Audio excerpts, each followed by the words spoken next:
YouTube viewers, Pokemon fans, Draft League connoisseurs, we have a problem lurking in the shadows of the Pokemon Draft League. Now you might ask, where's the fun music? Where's this breakdown video? But no, this is not a draft battle breakdown video. This is a PSA to warn you about the dangers of one individual. This is why Kyle is the villain of the Draft League. Now, this might come as a shock to some of you. Maybe not to some of you, but to others this may come as a shock. You see, this isn't a draft battle league breakdown video, all that kind of stuff. I want to talk about Kyle here, all right? You see, these two pictures right here, these are actually of Kyle. I took these pictures, and you at home, since you've never seen Kyle, you have no way of confirming or denying that. So you just kind of take my word for that. You see, you might think, well, this is a bold claim. Why is Kyle the villain of the Draft League? What will lead you to think that? Well, I have evidence right here. And this semifinals battle from what we got Kyle on the far side here, as well as Eric on the near side, this proves beyond a shadow of a doubt that Kyle is the secret villain of the Draft League. Now, again, I know it's a bold claim, but let's just see the evidence, all right? Alrighty, we're starting with a Gold Dango on the other side. Steel Ghost type versus another Steel type. We've got, a powerful special attacker. We'll see how it goes here. But already we've got a nasty plot, as we've got an agility setup as well. So they both start with setup moves here. Now, this already brings me to the first point. The first point as to why Kyle is a villain, alright? Go back to this presentation over here that I prepared, and you can see reason one is overconfidence. These villains here that you see, they're all overconfident. That's one trait that they share, and it's a very common villain trait, and I think Kyle exhibits this. He'll just go for a nasty plot, and he'll just try and sweep just like that. Just because Goldango is, a fragile Pokemon doesn't mean they can't outspeed and go through everything, but, I mean, really, that's where the overconfidence steps in. If you look over here, Goldango, yeah, he's not, not super bulky, and, he's got good as gold as an ability, and that's fairly good defensively, but other than that, he can be taken out within one, maybe two shots, but it's really a fragile Pokemon, so you can see some overconfidence coming in here from Kyle, thinking that he can just sweep immediately out of the gates, but we'll see what he has set up. We got a bulk up, raising defense and attack. Eric just continues to set up, as we're about to see. Thunderbolt, boom, 100% health, gone. Despite all of the setup moves, just use a special attacking move and immediately gets rid of the Corviknight. Not sure exactly what Eric was thinking, he can set up, considering how much he's ran Thunderbolt, but this does lead me to a second point, which does blend in to the last point as well, and that is underhandedness.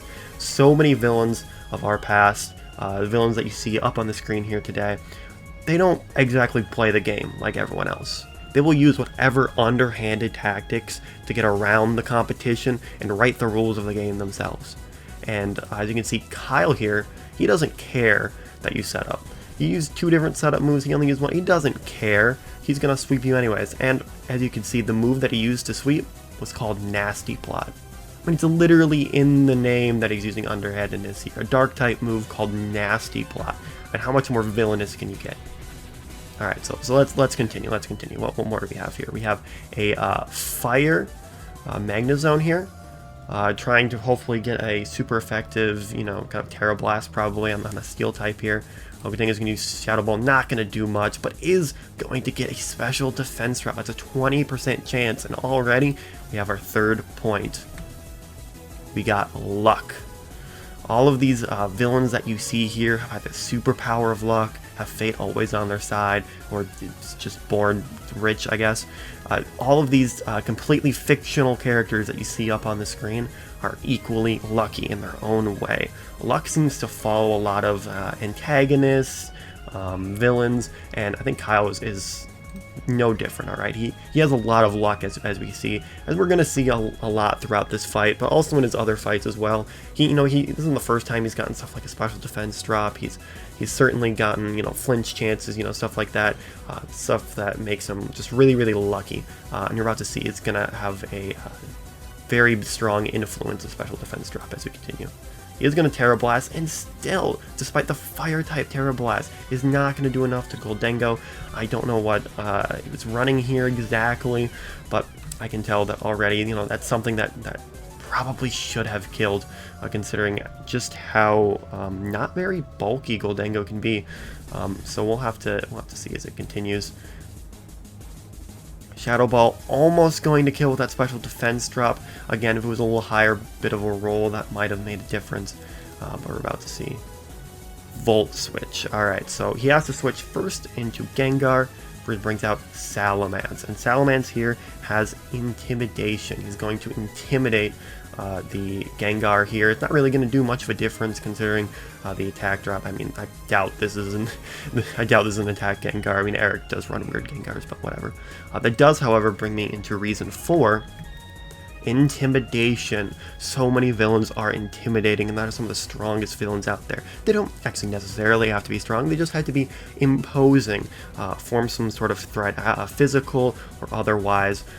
They just have to be intimidating. And Kyle is literally using Intimidate against Eric. Again, how more of a classic villain can you be here?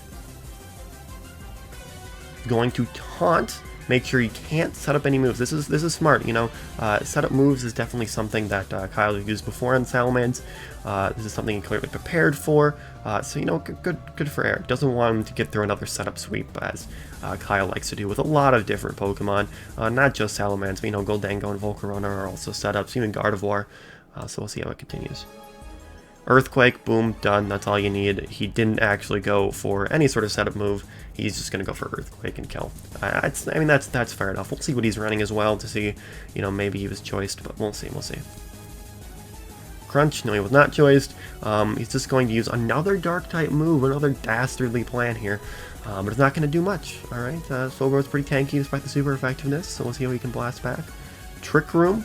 Alright, setting up. He likes to set up Trick Room, and then he's going to do his classic Trick Room into Iron Hands setup here. So that's a classic. We've seen it done many times before.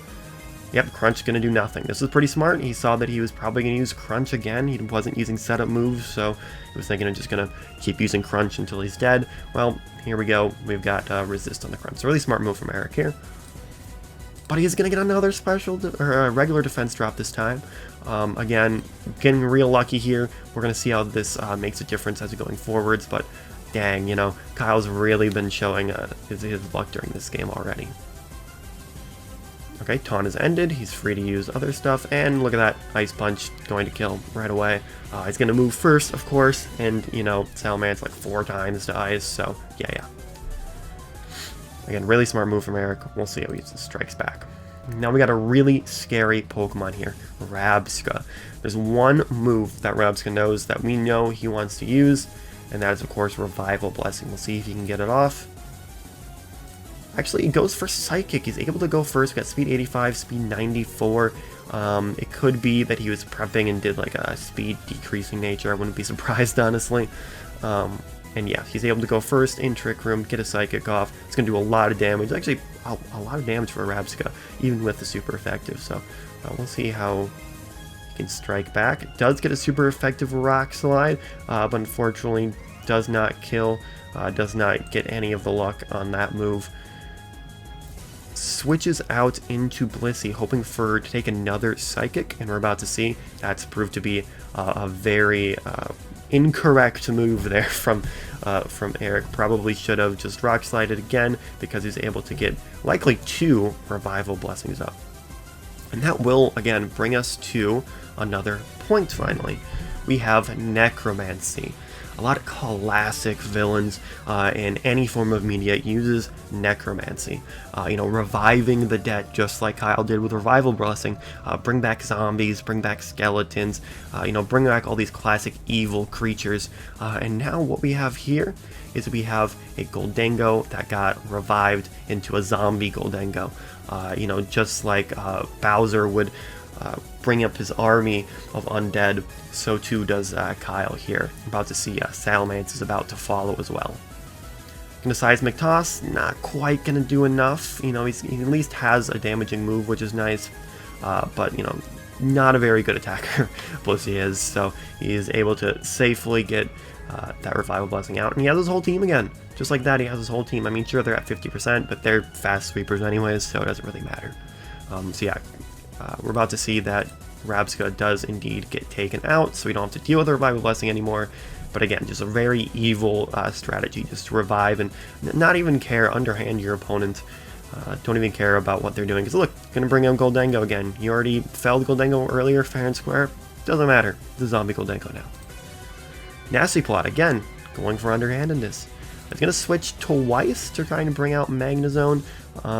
So as you can see, after he ended up killing with Seismic Toss, he tries to, you know, switch out into Slowbro. I'm not sure what he was going for here. He probably should have just, you know, switched in Magnezone as to start, because he's going to waste a turn and is very clearly going to Shadow Ball to kill. Probably he didn't want the Shadow Ball to be on Slowbro perhaps, but you know, it would have been better to just sack Magnezone out earlier, because I mean the effects are the same. The only difference is that you would have gotten a Terra Blast off on him, and you know, probably would have killed. I think it did like what was it, 65% before. Yeah, bringing in not bringing in Magnezone right away is probably going to cost him the game here. So we'll see. Iron Hand comes in. It's gonna use Shadow Ball again because got no counterplay to that. Slowbro again, just Shadow Ball. You could have switched to Chansey a little bit earlier to kind of bait that in, but again, Chansey probably doesn't have much against him. Given the fact that he isn't using, or sorry, Blissey, not Chansey, but given the fact that he's using or not using Blissey, he probably doesn't have much other than Seismic Toss. The other moves are probably just status moves and healing and stuff like that, so that's probably why he's not bringing in Blissey. I can only imagine at this point in the game what he's running, but clearly if Seismic Toss is the only thing that he has, that's probably why he isn't bringing out Blissey. So nothing you can really do at this point, as he finally has to bring in his last Pokemon. And that brings us to the one more point here, and that's going to be 0.6. Okay, actually, this has nothing to do with the actual game. I just didn't know where else to put this. Kyle is actually bald.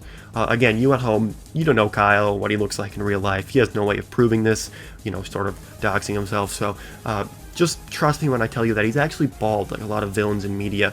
You know, all these villains and the classically balds, the bald look has been synonymous with villains. I'm just going to point out that, you know, Kyle's bald, and then we can move on. You can trust me, and then we'll continue with the game. Goes for another Nasty Plot, which you know is fair. He sets up Stealth Rock, also kind of fair. There's not much else you can do here, but I mean, it's special defensive. Blissey's very special defensive, so it makes sense to try to Nasty Plot as much as you can to try and get rid of Blissey. Seismic Toss, that pretty much proves that the only moves it has is only attacking move it has is Seismic Toss, which can't affect. Thunderbolt can do a decent bit of damage and gets the paralysis. I mean, he does work through it with Soft Boiled, but dang, again, Kyle coming through with the insane luck here. Get Thunderbolt again. Paralyzed, you know, he can't move. He switches in Donphan, recognizes that the damage just isn't good enough. Okay, I mean, he uses Heal Bell to clear the paralysis, and that's all of the moves. And you can see, yep, Seismic Toss, the only thing that can do with damage here. I mean, it does decent bit on Donphan at the very least, and he's going to Iron Defense, and I mean, if we even move this up to like hyper fast, you can see Kyle is just going to make this last as long as possible using Rest over and over again, trying to PP stall at this point. I mean, how much more of a villain can you get rather than doing this? You know, it's already turn, what, 29, going on 30 now, and he's going to keep going. I mean, we can stay here all day and keep doing this, and he can use rests, use the heal bell, use the soft boil to try and heal. I don't have like already used half of the seismic tosses. Well, finally, Blissey's gonna be able to fell the Dawn Fan. Uses Intimidate, drop his attack even more. Again, Intimidation, we've already gone over that point. And then, yeah, we got the Quiver Dances. Yeah, that's going to be really, really scary. Volcro with Quiver Dances. And, you know, it's got Morning Sun, so it can stay alive, too. And, you know, he's just stalling at this point. He can end it at really any point. And yet he just continues to stall. He could just keep using the same move over and over again. There we go, finally. Turn 50. He finally reaches the end. And that brings us to the final point, actually, in this presentation. And that's going to be taunting or monologuing. They both go hand in hand. But either way, that's what Kyle was doing at the end. It was his own version of the classic villain monologue at the end. You want to tell your hero the plan, exactly how he's kind of like draw out the fight almost. But in this time, the villain's gloating was indeed justified because he was able to, get rid of Eric in the end. But I memean, really, the gloating here at the end, the taunting that he did was a little bit unsportsmanlike, a little bit villainous, you might say. Regardless, this went on for like 30 turns longer than it realistically should have. And that's because, Kyle's the villain. And, what did we learn here other than the fact that Kyle is a villain? Well, clearly someone needs to step in. There's only one battle left, and it's against me versus Kyle. It is the finals match. So hopefully me, as the self-appointed hero of the draft league, I'm sure we can all agree that I'm definitely the hero here. Hopefully I can get rid of Kyle and his dastardly plans, as I previously mentioned. So if you want to see that battle, and you want to see the conclusion of this villain arc, you can go ahead and, subscribe. Hit the little bell icon that, YouTube is famous for. But either way, we'll see in the next battle. We'll see who wins. It'll be best of 3. So, even if Kyle wins the first battle, I still got 2 more chances. And hopefully I can clutch the victory. But if not, that's alright. There's always a Season 2. So we got Season 2 of the Draft League that's also coming out soon. I'll hopefully be posting a video going over everyone's choices and analyzing all of their Pokemon that they chose and different rule sets that we have imposed this time around. Season 2 is looking to be a lot of fun, so I'm looking forward to it. And so I'll see you there. Bye.